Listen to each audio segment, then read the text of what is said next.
ഏതാടാ ഈ ഉസ്താദ് എന്താ പറയണമെന്ന് കേട്ട് നോക്കി മക്കളെ, കോരിത്തെരിച്ചു പോകുന്നു അറിയില്ലേ, കോരിത്തെരിച്ചു പോകും. ഫുട്ബോൾ മൈതാനത്തിന്റെ മിശിഹ സാക്ഷാൽ മെസ്സിയുടെ ടീമിനെയും തകർത്തെറിഞ്ഞുകൊണ്ട് ആ 19കാരൻ ലാമിൻ യമാൽ നേടിയ കിരീട നേട്ടമെന്നത് കേവലം ഒരു കായിക വിജയം മാത്രമല്ല, കേവലം ചില ഗോളുകളായിരുന്നില്ല.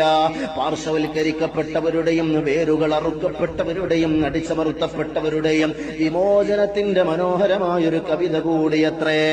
ലോകത്തിന്റെ നെഞ്ചിടിപ്പിന്റെ താളത്തെ നിയന്ത്രിക്കുന്ന പുൽമൈതാനത്തിന്റെ നടുത്തളത്തില് വേരറുക്കപ്പെട്ട ജനതയായ ഫലസ്തീനിന്റെ പതാക കയ്യിലേന്തി ആ 19കാരൻ ലാമിൻ യമാൽ ലോക ജനതയ്ക്ക് മുന്നിൽ കാഴ്ചവെച്ചത് പ്രതിരോധത്തിന്റെ ഉദാത്തമായൊരു സാക്ഷ്യമാണ്.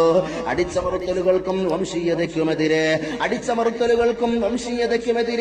മഹ്മൂദ് ദർവിഷിനെ പോലെയുള്ള എഴുത്തുകാർ സാഹിത്യത്തിൽ പേന കൊണ്ട് ചെയ്ത അതേ ധീരമായ